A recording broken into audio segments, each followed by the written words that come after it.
નમસ્કાર વિદ્યાર્થી મિત્રો, તમારું યુટ્યુબ ચેનલની અંદર હાર્દિક સ્વાગત છે. આપણે ભણી રહ્યા છીએ ધોરણ 11 કોમર્સ આંકડાશાસ્ત્ર વિષય, જેની અંદર પ્રકરણ નંબર 6 ક્રમચય, સંચય અને દ્વિપદી વિસ્તરણ, જેમાં આપણે લાસ્ટ લેક્ચરની અંદર ક્રમચય પૂર્ણ કરેલું. તો આજે જોશું વિદ્યાર્થી મિત્રો સંચય, જેનું ખૂબ જ મહત્વ છે. સંચય એટલે એક પ્રકારની પસંદગી કરવી, કે જુદી જુદી આપણી પાસે ઘણી વસ્તુઓ હોય, એમાંથી તમે કઈ વસ્તુ કેટલી રીતે પસંદ કરો, એ વસ્તુને એક સાદા અર્થમાં સંચય નામ આપ્યું છે અહીંયા. ક્રમચયમાં શું હતું વિદ્યાર્થી મિત્રો? ક્રમચય એટલે ક્રમોની ગોઠવણી કરવી. ક્રમની એટલે કે વસ્તુઓની ક્રમિક ગોઠવણી કેટલા પ્રકારે થાય અલગ અલગ રીતે, એ આપણે ક્રમચયમાં ભણી આવ્યા. તો હવે જોવાનું છે સંચય એટલે કે હવે ક્રમચય એટલે કે ક્રમોની ગોઠવણી, પણ સંચય એટલે ક્રમની ગોઠવણી નહીં, પણ પસંદગી કેટલા પ્રકારે થાય, કુલ વસ્તુમાંથી તમે કેટલી રીતે અલગ અલગ વસ્તુ પસંદ કરી શકો, એના વિકલ્પો એને સંચય કહેવાય. તો વ્યાખ્યા એની લીધી છે. શું કીધું છે વ્યાખ્યાની અંદર? જોશું તો કે n જુદી જુદી વસ્તુ, n એટલે કુલ વસ્તુ, 5, 10, 15 જેટલી વસ્તુ આપણી સમક્ષ હોય, કોઈ પણ વસ્તુ લઈ લઈએ, એ જુદી જુદી વસ્તુ હોય છે, કોઈ સમાન નહીં. કે 5 છોકરા, તો આપણે ખ્યાલ છે 5 છોકરા જુદા જુદા હોય, કોઈને સમાન છે નહીં.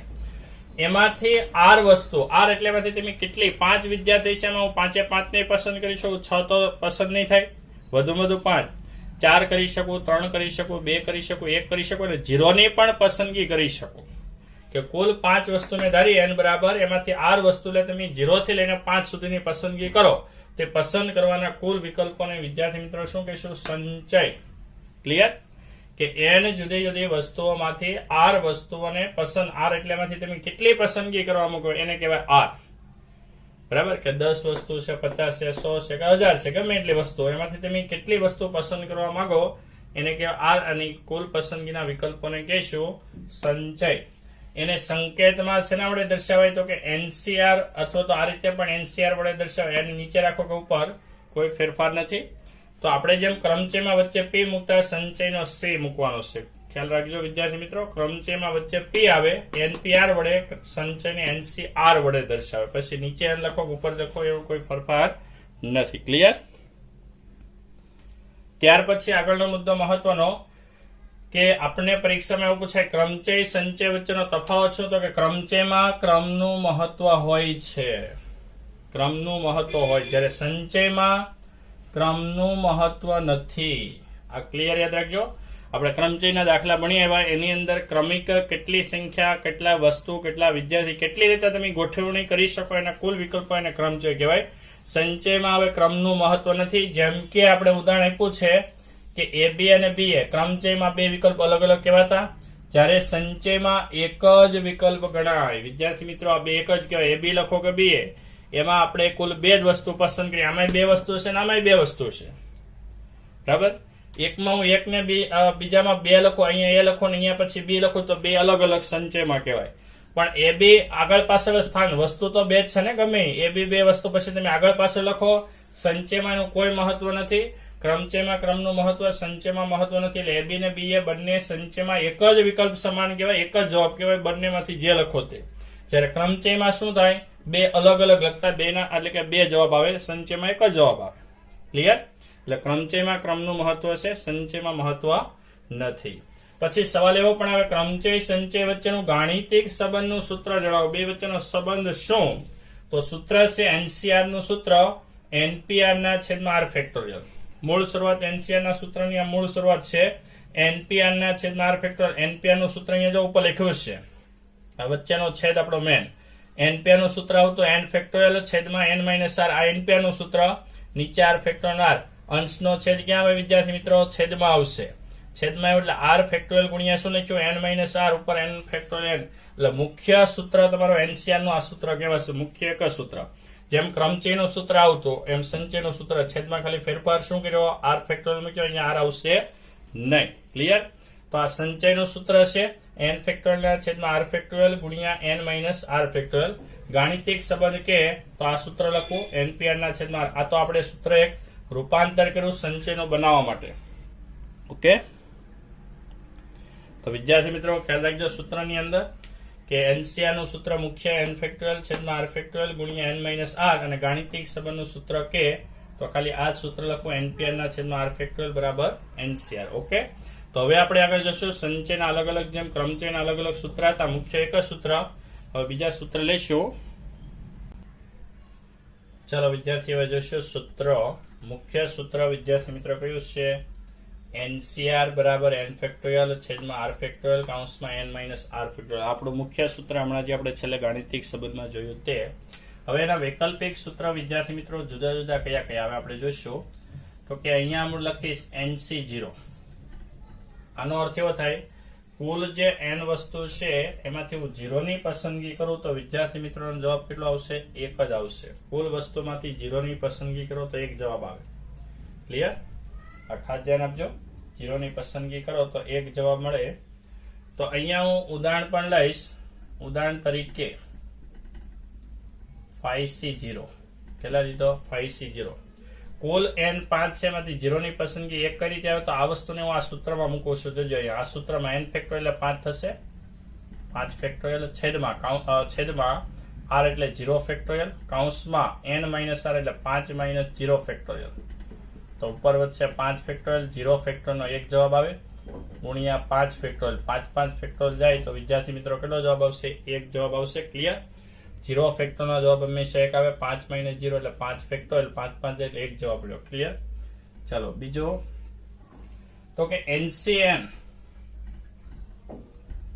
એનો જવાબ પણ 1 આવશે. કુલ વસ્તુ નહીં, 5 વસ્તુ છે, 5 ને પસંદ કરો તો એક જ વિકલ્પ છે. પછી એને અંદરો અંદર ક્યાં ફેરવવાની વાત આવે કે 5 માંથી 5 વસ્તુ પસંદ કરું તો ઉદાહરણ લઈએ 5C5.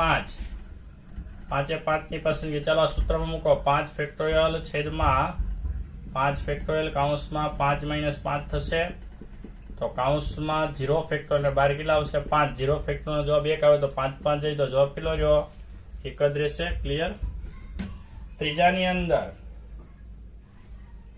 NC1 બરાબર n. NC1 કુલ વસ્તુમાંથી 1 ની પસંદગી કરું તો વિદ્યાર્થી મિત્રો n જવાબ આવે. બરાબર? કુલ વસ્તુમાંથી n ની પસંદગી કરું તો જવાબ કેટલો આવશે? 1 જ જવાબ આવશે. આ પણ યાદ રાખવાનું છે. ઉદાહરણ તરીકે લે 5C1. તો સૂત્રમાં ઉપર મૂકીશ 5 ફેક્ટોરિયલ છેદમાં 1 ફેક્ટોરિયલ કૌંસમાં 5 માઇનસ 1 ફેક્ટોરિયલ. 5 ફેક્ટોરિયલ છેદમાં 1 ફેક્ટોરિયલ 1 જ આવશે અને કૌંસમાં 4 ફેક્ટોરિયલ. તો 4 થી આગળના પદ બધા ઉડે તો જવાબ કેટલો રહેવાનો? 5 નો 5 જ રહેશે. 5 ફેક્ટોરિયલ અર્થ શું થાય? 5 થી લઈને 1 સુધીનો ગુણાકાર. 4 ફેક્ટોરિયલ થાય 4 થી 1 તો 4 થી 1 પદ બધા ઉડે તો જવાબ કેટલો રહ્યો? 5 નો 5. 5 આપણો n છે એટલે n જવાબ આવે. ચોથું NC n માઇનસ 1 બરાબર n થાય. શું કીધું? NC n માઇનસ 1 બરાબર n થાય એટલે કે કુલ વસ્તુમાંથી 1 પદ ખાલી ઘટે. બરાબર? તો n જવાબ આવે. કઈ રીતે? 5C. 5C અહીંયા 5 માઇનસ 1 કરું તો વિદ્યાર્થી મિત્રો કેટલા આવશે? 4 આવશે. 5C4. રેડી? 1 પદ એટલે કે n માંથી ઘટાડો કર્યો તો એને પણ સૂત્રમાં મૂકીશ તો 5 ફેક્ટોરિયલ છેદમાં 4 ફેક્ટોરિયલ કૌંસમાં 5 માઇનસ 4 ફેક્ટોરિયલ. તો ઉપર 5 ફેક્ટોરિયલ નીચે 4 ફેક્ટોરિયલ કૌંસમાં તો 1 ફેક્ટોરિયલ નો 1 જ થાય. તો ઉપરના પદ પ્રમાણે જવાબ કેટલો રહેશે? 5 નો 5 એટલે n જ આવશે. પાંચમો NCR બરાબર NC n માઇનસ r બે જવાબ સરખા આવે. આ યાદ રાખજો. NCR બરાબર NC n માઇનસ r બરાબર સરખા આવે. કઈ રીતે? ઉદાહરણ લઈએ 5C. હું 5C દાખલા તરીકે 1 લઉં.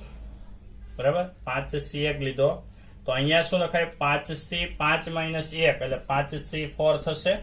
તો 2 નો જવાબ 5 જ આવશે. બરાબર? એટલે કે 2 નો જવાબ n જેટલો કઈ રીતે સમાન આવશે? જોજો અહીંયા કે ઉપર આપણે જોયું 5C 1 નો જવાબ 5 આવ્યો, 5C4 નો જવાબ 5 એટલે 2 ના જવાબ સરખા આવ્યા ને 5 5. તો આ 2 ના જવાબ હંમેશા સરખા આવે. કઈ રીતે? r આપણે અહીંયા કેટલો લીધો? 1. તો n માંથી r બાદ કરો 5 માંથી 1 એટલે 4 એટલે આ બે વસ્તુ જે છે આ સમાન છે. તો 2 નો જવાબ 5 5 આપણે જોઈ શકાય. 5C1 ને 5C4 બે ના જવાબ 5 5 આવે છે. એટલે જ્યારે તમને NCR કે NCN માઇનસ r આપે મતલબ આ બે નો સરવાળો n જેટલો થઈ જાય ને વિદ્યાર્થી મિત્રો એટલે બે નો જવાબ સરખો આવે. અહીંયા 1 ને 4 અહીંયા 6 હોય 6C 1 હોય તો 6C 5 આવવો જોઈએ તો બે ના જવાબ સરખા થાય. અને છેલ્લું સૂત્ર યાદ રાખવાનું છે છઠ્ઠું કે NCX જો NCX બરાબર NCY હોય તો પહેલી વસ્તુ એવી મળશે x પ્લસ y બરાબર n થાય અથવા x બરાબર y થાય. શું કીધું મેં અહીંયા વિદ્યાર્થી મિત્રો ધ્યાન આપજો. NCX બરાબર NCX શું છે તો કે r જ છે પોતે બે r જ છે. જ્યારે બે n સમાન હોય અહીંયા જોઈ શકાય બે n સમાન હોય તો આ બે નો સરવાળો કરો તમને n મળી જાય તો કે હા 4 ને 5 થઈ જાય. પણ ક્યારે બે નો n સમાન હોય વચ્ચે બરાબર નિશાન હોય તો આ બે નો સરવાળો કરતા n મળે કાં તો બે ની સરખામણી કરો તો પણ n મળી જાય. એટલે આ પણ યાદ રાખવાનું મહત્વનું. આના પણ દાખલાઓ છે બરાબર. તો કુલ 6 સૂત્ર છે આપણી પાસે. પેલા સૂત્ર 6 તો ખાસ ધ્યાન આપવાનું છે 6 માં NC0 આપણે ટૂંકમાં યાદ રાખીશું. કુલ પસંદગીમાંથી 0 ની પસંદગી તો 1 આવે. બધી જ વસ્તુની પસંદગી કરો તો 1 આવે. કુલમાંથી 1 ની પસંદગી કરો તો n આવે. NCn-1 કરો તો પણ n જવાબ આવશે. NCR બરાબર NCn-r બે જવાબ સરખા થાય. બીજું વચ્ચે બરાબર હોય બે નો n સમાન હોય તો અહીંયા x ધરાવના અને y ધરાવના બે નો સરવાળો કરતા હંમેશા n પ્રાપ્ત થાય છે. એટલે આ વિકલ્પનો આપણે ઉપયોગ કરશું. પરીક્ષામાં પૂછાય છે કે NCX બરાબર NCY તો એના શક્ય બે વિકલ્પો કયા તો બે વિકલ્પ આવે. ક્લિયર? ચાલો વિદ્યાર્થી હવે જોશું સ્વાધ્યાય 6.2 નો પ્રશ્ન નંબર 1. આપણે 4 પ્રશ્ન આપ્યા. કિંમત શોધવાની છે. પહેલો પ્રશ્ન લઈએ 11C4 વચ્ચે C તો સંચય અને P હોય તો ક્રમ છે. તો આપણું સૂત્ર વિદ્યાર્થી મિત્રો કયું આવે? NCR નું મુખ્ય સૂત્ર આપણે લખાવ્યું ઉપર n ફેક્ટોરિયલ છેદમાં r ફેક્ટોરિયલ કૌંસમાં n minus r factorial. Clear? ચલો સૂત્રમાં કિંમત મૂકશો. n કેટલો છે તો કે 11 ફેક્ટોરિયલ. r કેટલો છે તો કે 4 ફેક્ટોરિયલ. કૌંસમાં n માઇનસ r તો કે 11 માઇનસ 4 ફેક્ટોરિયલ કરવાના. ચાલો 11 ફેક્ટોરિયલ 11 જ લખવાના પહેલા તો છેદમાં 4 ફેક્ટોરિયલ 4 15 માઇનસ 4 કરીશ તો વિદ્યાર્થી મિત્રો કેટલા આવે? 15 માંથી 4 બાદ થઈ તો 11 માઇનસ 4 11 માંથી 4 બાદ કરો તો વિદ્યાર્થી મિત્રો કેટલા આવશે તો કે 7 ફેક્ટોરિયલ. ઓકે ચાલો તો અહીંયા વિદ્યાર્થી મિત્રો હવે આપણે ઉપર 11 થી ક્યાં સુધી 1 સુધી ગુણાકાર કરવાનો. 11 ફેક્ટોરિયલ અર્થ શું થાય વિદ્યાર્થી મિત્રો તો કે 11 થી લઈને 1 સુધીનો ગુણાકાર. તો 11 થી 1 સુધીનો ગુણાકાર ન કરાય પરંતુ શું કરવાનું છે તો કે 11 થી 7 સુધીનો કરવાનો. 7 ફેક્ટોરિયલ નીચે એટલે કે 11 ગુણ્યા 10 ગુણ્યા 9 ગુણ્યા 8 ગુણ્યા 7 ફેક્ટોરિયલ છેદમાં 4 ફેક્ટોરિયલ 24 થશે ગુણ્યા 7 ફેક્ટોરિયલ 7 4 થી 1 સુધીનો ગુણાકાર 24 7 7 ફેક્ટોરિયલ આગળના પદ જાય તો ઉપરનો ગુણાકાર કરો 11 10 9 8 સુધી તો 7 920 છેદમાં 24 તો જવાબ કેટલો આવશે વિદ્યાર્થી મિત્રો તો કે 330. ઓકે 330 મળશે. હવે બીજી વૈકલ્પિક રીત વાપરવી અથવાની રીત.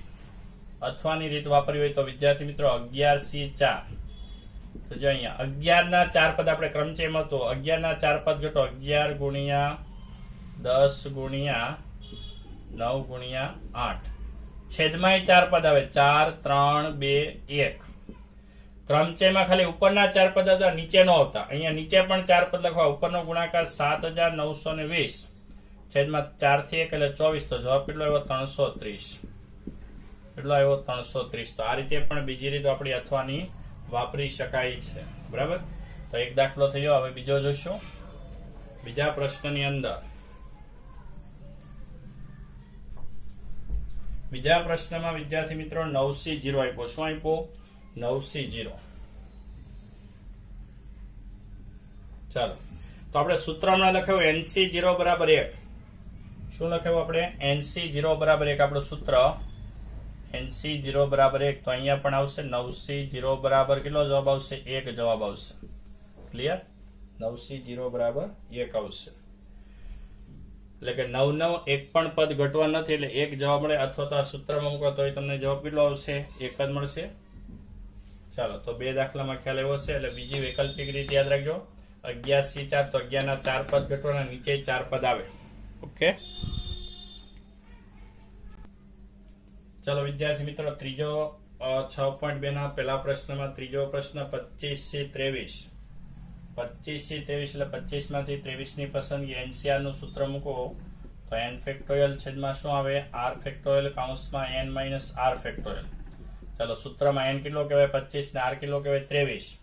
તો 25 ફેક્ટોરિયલ ના છેદમાં r 23 ફેક્ટોરિયલ કૌંસમાં 25 માઇનસ 23.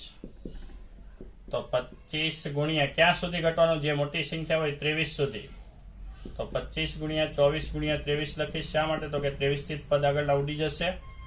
ગુણ્યા 25 માંથી 23 તો 2 ફેક્ટોરિયલ આવે, તો 23 ફેક્ટોરિયલ જાય તો 25 ગુણ્યા 24 કરશું તો કેટલો આવશે 600 છેદમાં 2 ફેક્ટોરિયલનો જવાબ 2 ગુણ્યા એટલે 2 આવે તો જવાબ કેટલો આવ્યો 300. કેટલો જવાબ આવશે 300 જવાબ આવશે. ઓકે.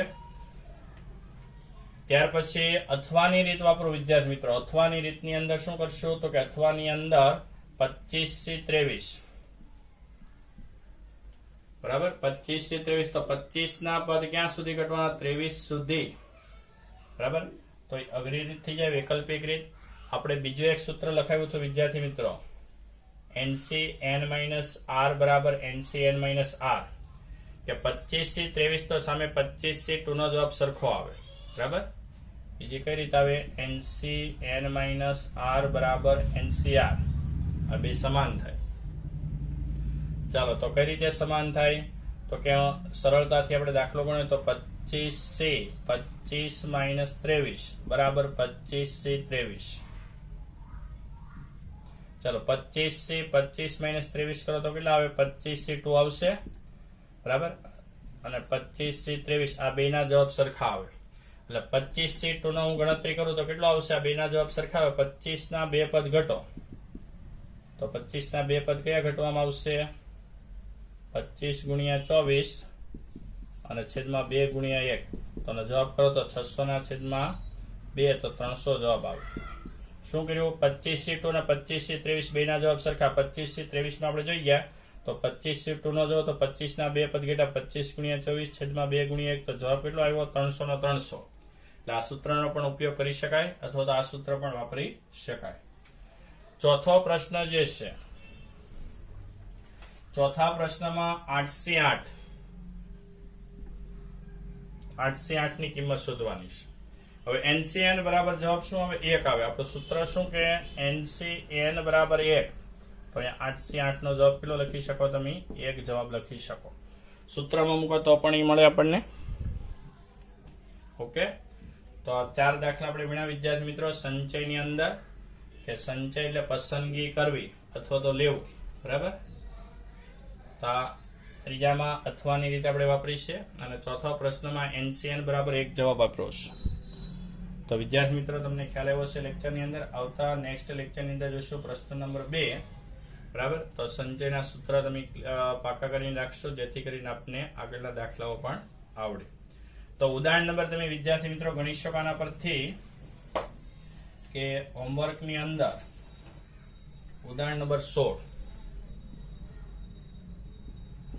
હોમવર્કમાં ઉદાહરણ નંબર 16 તમે ગણશો જેથી તમને કરીને આ રીતે ખ્યાલ આવે સૂત્ર પરથી. ઓકે. આપણે મળીશું નેક્સ્ટ લેક્ચર સાથે.